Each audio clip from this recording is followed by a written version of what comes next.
The tulips are too excitable. It is winter here. Look how white everything is, how quiet, how snowed in. I am learning peacefulness, lying by myself quietly, as the light lies on these white walls, this bed, these hands. I am nobody. I have nothing to do with explosions. I have given my name and my day clothes up to the nurses, and my history to the anesthetist, and my body to surgeons. They have propped my head between the pillow and the sheet cuff, like an eye between two white lids that will not shut. Stupid pupil, it has to take everything in. The nurses pass and pass. They are no trouble. They pass the way gulls pass inland in their white caps, doing things with their hands, one just the same as another, so it is impossible to tell how many there are. My body is a pebble to them.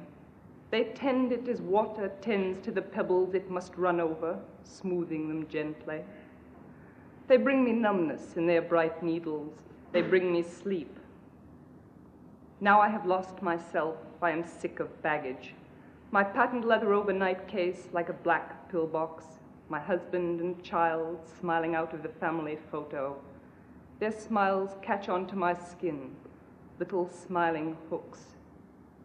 I've let things slip, a 30-year-old cargo boat stubbornly hanging on to my name and address. They have swamped me clear of my loving associations.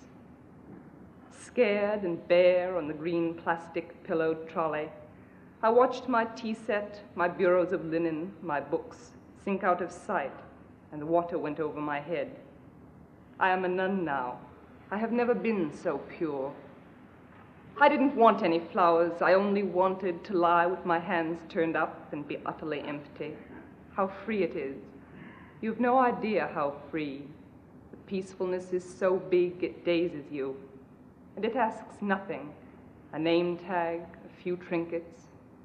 It is what the dead close on, finally. I imagine them shutting their mouths on it like a communion tablet. The tulips are too red in the first place. They hurt me. Even through the gift paper, I could hear them breathe lightly through their white swaddlings like an awful baby. Their redness talks to my wound. It corresponds. They are subtle.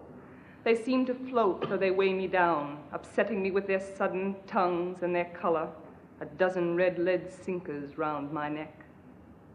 Nobody watched me before. Now I am watched.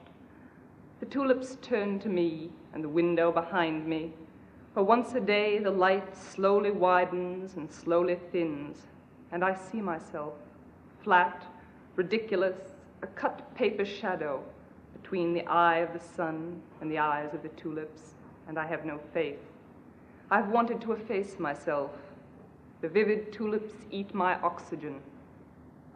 Before they came, the air was calm enough, coming and going, breath by breath, without any fuss. Then the tulips filled it up like a loud noise.